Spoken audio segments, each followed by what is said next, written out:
Fotos, güey.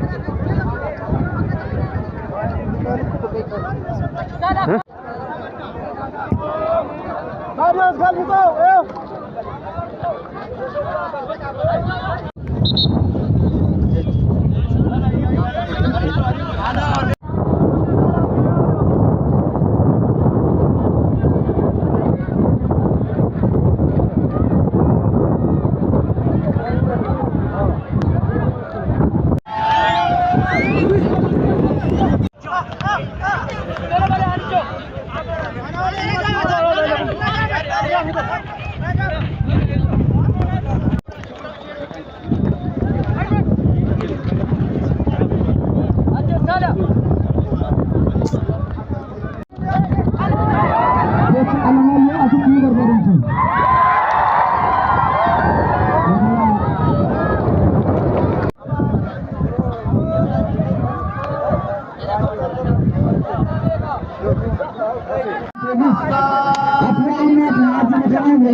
Guna arsi bidaditi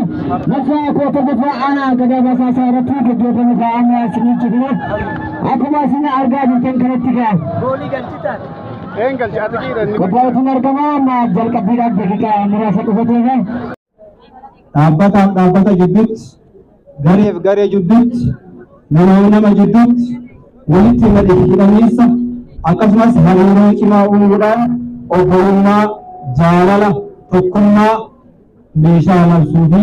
Mesha Ogurma Daraksura. Kita kemarin aanaaleen godina arsii lixaa sadii bulchiinsi magaalaa tokko aanaa gada basaasaa irratti waldorgommii shaampiyoonaa ispoortii marsaa lammaffaa aanaa gada basaasaa godinatti geeddaburatti hirmaachuudhaaf asii argamtan kaayyoo ispoortii maalummaa ispoortii kaleessa akka biyyaa fi addunyaatti keessattuu ilaalcha gurraachonni hin danda'an jedhu cabsee injifannoo boonsaa sarkaa addunyaatti galmeessisee alaabaa biyya keenya sarkaa addunyaatti akka beekamu taasise kana kunuunsuun tiksuun dagaagsuun dhalootaatti karaa naamusaa fakkeenyummaa qabuun dabarsuun baay'ee murteessaadha. Kanaaf shaampiyoonaan ispoortii akkanaa kun yoo gaggeeffamu sadarkaa itti gaggeeffamutti walitti dhufeenya lammiilee jidduu jiru kan cimsuu fi tokkummaaf jaalala akka biyyaatti barbaadan ijaaruu keessatti gahee guddaa qaba. Shaampiyoonaan ispoortii ammayyaa 17ffaan akka godina keenyaatti aanaa gada basaasaatti har'a jalqabamu kunis kanaaf baga hojjetanii baga gadhiisanii keessanii kee jaalalaa ta'es amaan suuresii ilmeesii jedha wasaaqaa galateema tokkummaa kana bu'uura godhachuudhaan jaalala tokkummaa walitti dhufeenya aanaaleen godina keenyaa magaalonni godina keenyaa ispoortisitoonni godina keenyaa walitti dhufuudhaan arsii lixaa cimtuu arsii lixaa jabduu arsii lixaa madda ispoortisitoonni akka biyyaatti beekaman keessaa ba'uu danda'an uumuudhaaf kan kaayyeeffate akka ta'e hubachuun baay'ee barbaachisaadha. Ispoortiin biyyoota addunyaa kanarra jiran walitti dhiyeessuudhaaf walitti fiduudhaaf utuu bifaan amantiidhaan aadaadhaan gargar hin qoodne walitti dhufeenya lammiilee kan cimsuu fi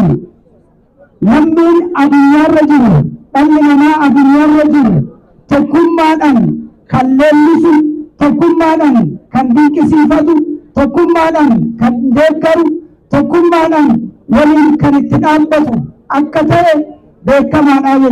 Nama seera cabse nama naamusa isaanii balleesse hidhuudhaan sirreessuudhaan bakka isaa beekataa akka danda'u qaamolee nageenyaatiif isaamicha isin taasifuu jechuudha. Maaliif ol fagaatudha qaamoleen nageenyaa keenya waan bal'aa keessa fayyadaman qaamni garaagaraa bakka kanatti argamu waan ta'eef namoota garaagaraa bakka kanatti argaman karaa jalqabbii keessummeessu isaan taasee aanaa keenya akkuma silas ka'e kaayyoo gurguddaan shaampiyoonaan ispoortii ammayyaa 17ffaan kun qabatee aanaa gada basaasaatitti asitti gaggeeffamu kun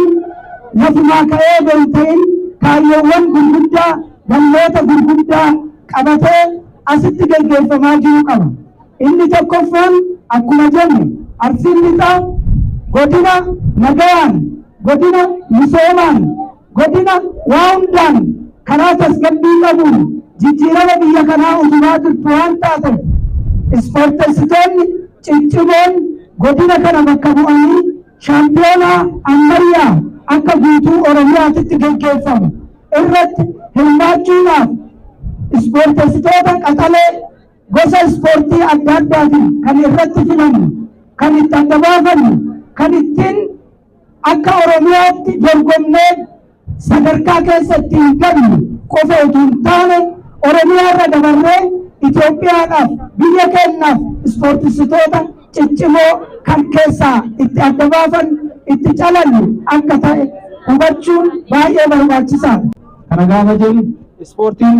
jaalala obbolummaa gaafa jennu aanaa irraa walitti dhufu malee tokkummaan keenya obbolummaan keenya akkuma turutti. Kanaaf isa maraa giddu galeessa godhannee murtii naamusa giddu galeessa godhate jaalummaa fi obbolummaa giddu galeessa godhate turtii wal dorgommii shaampiyoonaa guyyaa dhufan irraa ta'u keessa jaalala walii kennaa obbolummaa keessa cimsaa muuxannoo fi goomsa walirraa dhaalaa murtii taasisan keessatti injifannoo galmeessuudhaaf ispoortii guddisuudhaaf ispoortiin bu'uura uummataa qabaaf taasisuudhaaf deeggarsaa fi tumsa hunda galeessa akka taasiftan dhaamsaa fi ergaa koo dabarsaa. Dorgommii shaampiyoonaa marsaa 17ffaa aanaalee fi bulchiinsa magaalaa Bunnoo Arsii Lixaa hirmaachise yeroo 17ffaaf aanaa Gada Basaasaa magaalaa Asaasaatti gaafa gaggeeffamu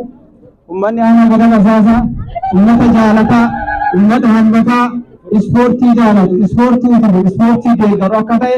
karaa sirriitti calaqqisuu danda'uun deeggarsaa fi tumsi gootan jaalleewwan obboleewwan aanaa keessatti asitti argaman haala jiruudhaan deeggartanii keessummeessanii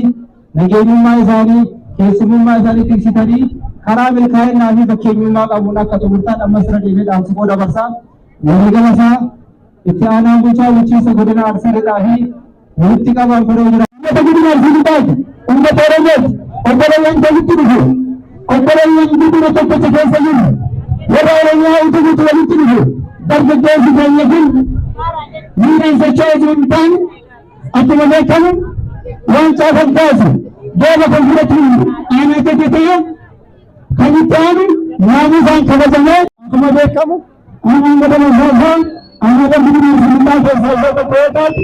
aanaa misoomaa aanaa nagariitti mirkanaa'e aanaa hojii misoomaa kana ifatti dhufuu fi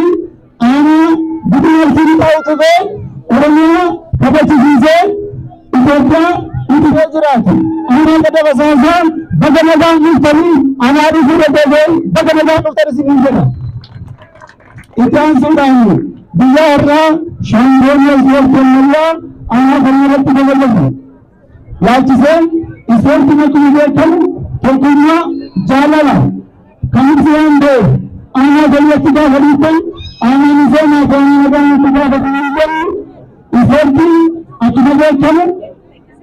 waasanii qafa barbaachisa. Tokko injifachuudha lama injifatamuudha sadiitti qaba'uudha kun jaalalaan mirkanaa'uu qaba. Kanaaf